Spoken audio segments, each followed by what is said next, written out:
Alright, round two in our 3 round series of God embarrassing false gods. Let's start with a story that honestly not a lot of people know. So, remember that time that Israel lost the Ark of the Covenant? Just a big box, big golden box that God gave them, that God told them to build, and he said that he put himself in it, or his presence inside the box. They lost it. Whoops, it easy. Easy mistake, you misplaced the most valuable thing in probably your entire religion. It's not. It's something everyone does. They misplaced it because they were, doing their thing and being sinful and running away from God again, which is like, what, the 14th time now? And they decided, damn, we're losing this war really badly against the Philistines. I have an idea. Let's take the Ark of the Covenant, the sacred box, and let's take it and we'll take it to the battlefield so we can fight them. And we'll have God's presence there. Solid plan, honestly, pretty solid. Problem with that, God didn't have any intention of letting the sinful people win.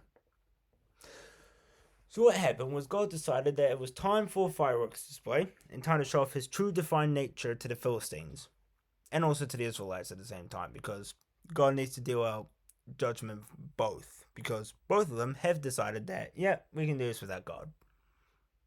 The Philistines were making their own gods, but so were the Jews. So God decided, right, let's get back into this. So he called out what he did in Egypt, and then he let the Ark of the Covenant be seized by the Philistines, and that's where we begin. As it says, 1 Samuel chapter 5, after the Philistines had captured the Ark of God, they took it from Ebenezer to Ashdod, where they carried the Ark into Dagon's temple and set it before Dagon. Dagon is a god of the Philistines, usually represented as a fish man. He's like a god of wisdom or something. When the people of Ashdod rose early the next day, there was Dagon fallen on his face on the ground before the ark of the Lord. So imagine you're one of those Philistine people. You've taken a box which by your standards would be heresy from these people who you've been at war with for like what, a few hundred years by this point.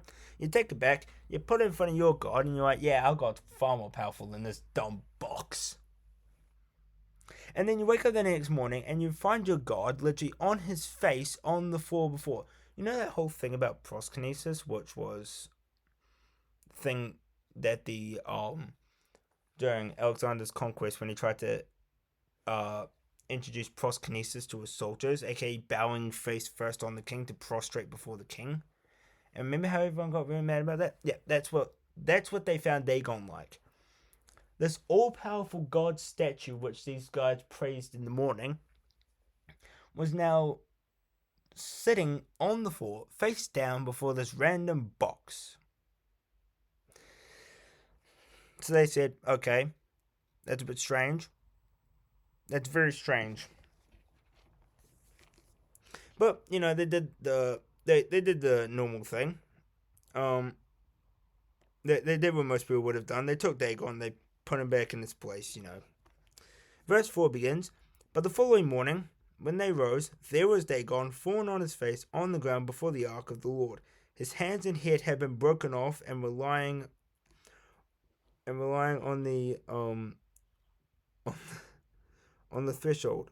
Only his body remained. That was why, to this day, neither the priests of Dagon nor any who entered Dagon's temple at Ashdod step on the threshold. Threshold is usually considered like a foyer. Like a foyer area, like a step. Which means that Dagon had again been shown that he has no power over the Lord God, when he literally ended up, not once but twice, bowing down to the ark. The ark of the Lord, he had his hands cut off and his head, and they had rolled away. And imagine walking in and seeing your all-powerful God, which you had just put up the other day, which had somehow mysteriously fallen over, to just see it again on the ground, pretty much bowing before the Ark of the Covenant, which was stolen from these random people who claim that it's God. So you go, okay, we might actually have a problem here. And you know what? They're like, okay, this has gone too far. What do we do with this box now? So let's continue reading. The Lord's hand was heavy on the people of Ashdod and its vicinity. He brought devastation on them and afflicted them with tumors. When the people of Ashdod saw what was happening, they said, "The ark of the God of Israel must not stay here with us, because his hand is heavy on us and on Dagon our God." So they called together the rulers of the Philistines and asked them, "What shall we do with the ark of the God of Israel?" They answered, "Let the ark of the God of Israel be moved to Gath." So they moved the ark of the so they, so they moved the ark of God. So they moved the ark of the God of Israel. But after they moved it, the Lord's hand against the city was against that city, throwing it into great panic. He afflicted the people of the city, both young and old, with an outbreak of tumors. So they sent the ark of the God to Ekron. As the ark of the God entered Ekron, the people of Ekron cried out, "They have brought us the ark of the God of Israel round to kill us, to kill our people." So they called together the rulers of the Philistines and said, "Send the ark of God away. Let it go back to its own people, or it will kill us and our people. For death has filled the city with panic. God's hand was heavy on it. Those who did not die were afflicted with tumors, and the outcry of the city went up to heaven." I don't think I need to specify why that is a bad thing.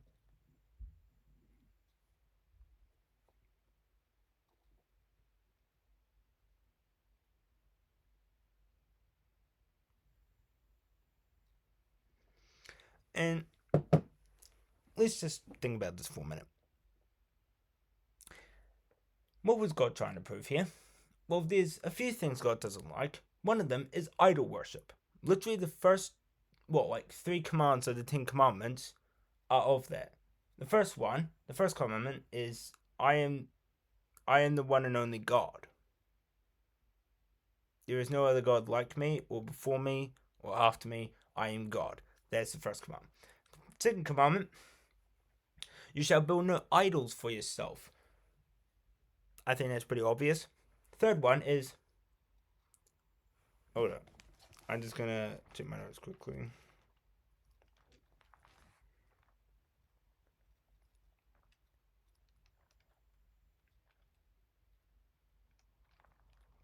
Yeah, you shall not make. I am the Lord your God who brought you out of Israel. Brought you out of Egypt, out of the land of slavery. You shall have no gods before me. You shall not make for yourself an idol. You shall not misuse the name of your God, for the Lord will not hold anyone guiltless who misuses his name. The third one is literally about just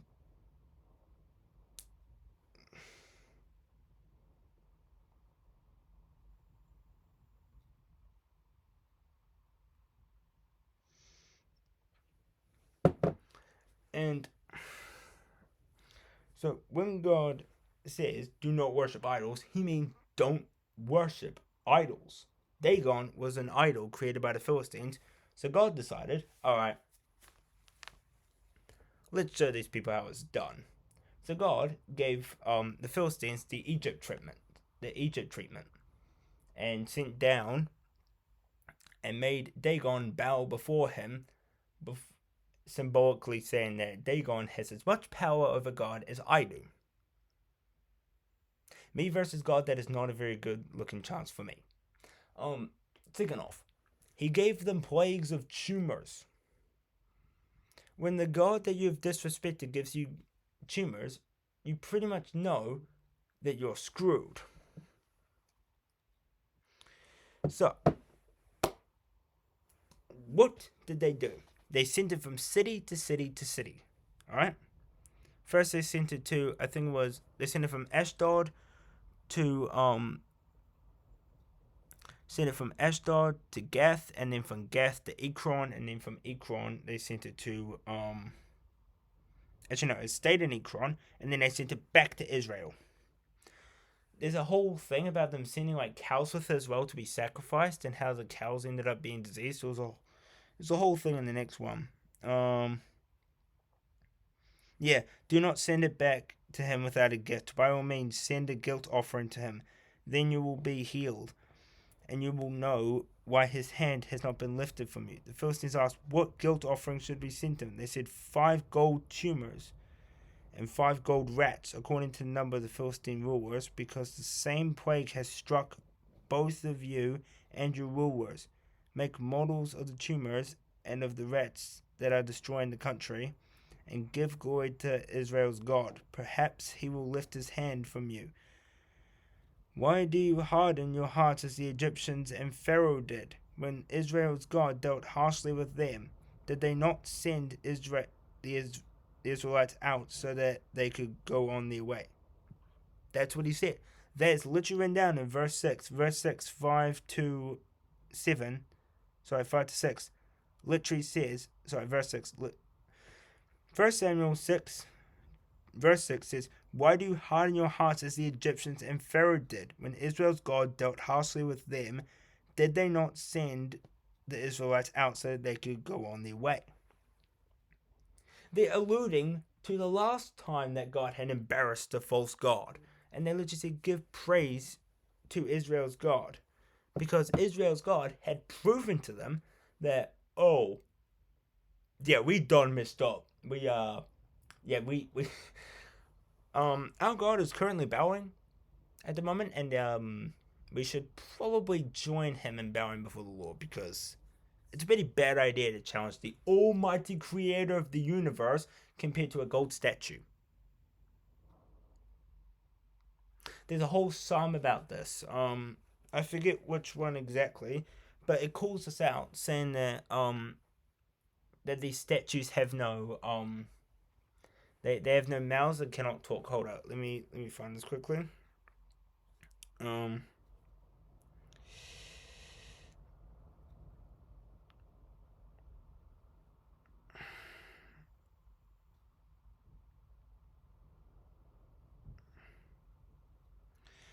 Hold up. Let me. Thank you. I saw this first at Psalm 115, verse 5.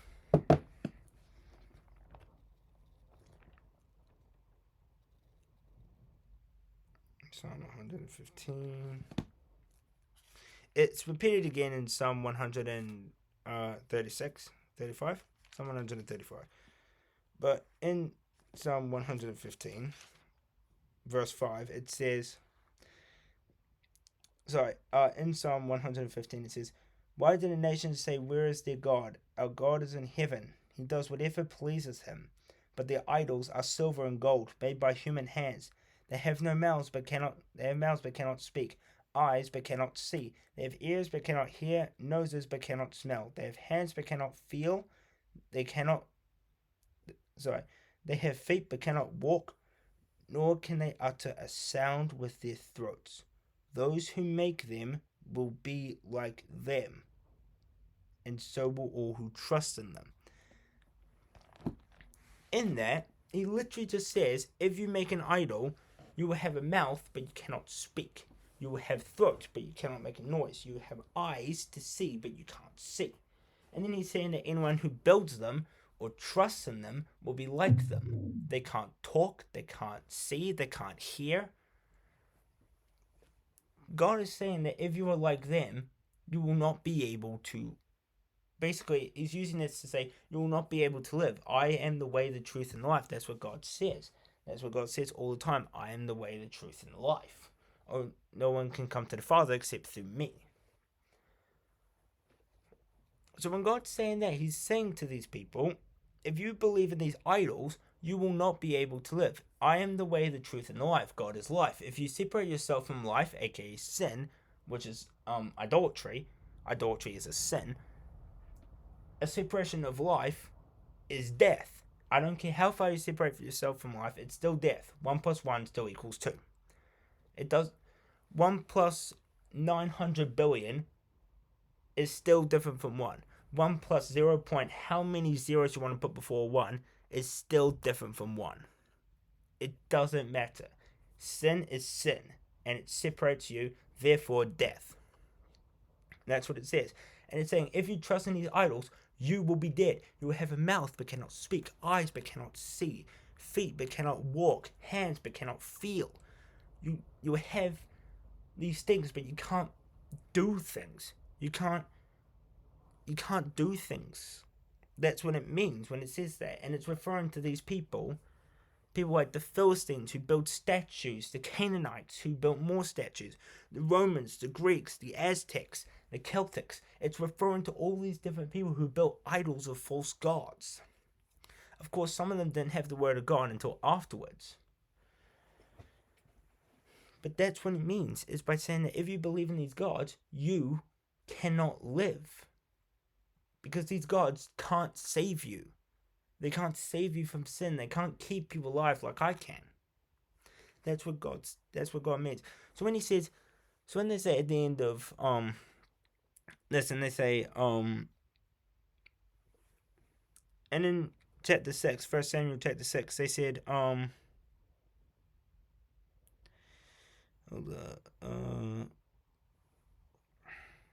say by all means give him a gift. They said, if you return the ark of the God of Israel, do not send it back without a gift. By all means, send a guilt offering to him. Then you will be healed, and you will know why his hand has not been lifted from you. It literally just said, look. And it's all about this thing of, if you trust in these idols, I cannot save you, because if you reject me as God, I can't help you. God is literally saying, I want to help you, but I can't because you keep worshipping this statue. But this statue is not going to help you. I can. It's not going to help you. And that's what he's trying to say. He has this outbreak of tumor so that he can show these people that their God is not going to save them. He makes Dagon bow before him to show that Dagon cannot save them from judgment. Only God can save you from judgment. Only Jesus can. When Jesus died on the cross, he was not a false god. Therefore, when he rose from the dead, he took the punishment that was given to us. Therefore, what it means is that when Jesus rose from the dead, God has said there is a way out. Jesus has paid the penalty for your idolatry, for your pride, for your lust, for your greed, and for your hatred. He has paid that. You no longer need to sacrifice animals. You don't need to bow down to false gods. Now, by believing in him, you can come to me. That's what God says. That's the whole message of the gospel, is God trying to redeem his people. That's what he's doing here. He's delivering judgment upon a people who have not believed him. And he does this on Israel too, by stealing the Ark of the Covenant, which to Israel would have been a huge loss. Because remember, this is one of the most holy artifacts that they have. They have the pleasure of having a box which God has said that he'll put himself into and be with Israel always. To have that stolen from them essentially means to them that God has left Israel. Which to them means their God has left. Their God is gone. That is really bad for a society that is supposed to be a theologic society, especially one that is literally ruled by mostly kings and high priests, who are literally, the kings are put on the throne by high priests. They're ordained. It's a theocratic society. That's not a good thing if you say that your God has left. That means the guy who's literally running your country, imagine the king. Imagine like the king of a country, they're fully dependent on the king for everything, and the king just up and leaves. What the hell happens now? We've lost the king. That's literally what Israel was thinking. They're like, oh shoot, we've lost, how do we explain this? So, we've lost the Ark. So you got to think how careful they would have been afterwards to not bring the Ark of the Covenant to a fight, to a war, to a battle after they lost it the first time. So that's why they said, okay, we're not going to do that anymore. So they kept the thing in the temple and left it there because they were like, okay, let's not do that again. It was a great idea, but it did not work. That's what it means. When God says that he's embarrassing false gods, he doesn't just mean that he's embarrassing actual false gods. He means that embarrassing us. Because some people believe themselves to be gods, to be false, to be gods. But since they're not God, it's false. They are a false god. That's what it meant for Israel. Because Israel said, we could do this on our own. They went and worshipped other gods as well. We'll get into that next one. One of the greatest ones ever to be embarrassed. And he still says the same thing. Do not worship idols. So yeah, that's what it means. When God says, do not worship idols, he says don't worship idols. So when he makes Dagon bow before him, he's trying to go, look, this guy has no power over me. Even though this box doesn't actually have me inside of it, I can still make him bow before it. He's like, I have the power, this guy over here has nothing.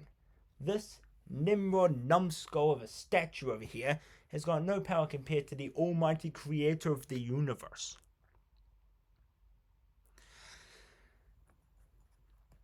And God thoroughly humiliated Dagon. Very much so. Almost to an extreme. But he needed to show these people that, hey, this guy doesn't exist. He's just a statue. You've given a statue a name, but he has no power. He has as much power as the gods of Egypt, and they have nothing. They're not even gods. They're literally just statues. That's what he's saying. God says that I am God. These gods are nothing. They're statues. They're made of earthly materials. They can't save you. They'll rot, decay, break, die, and rust.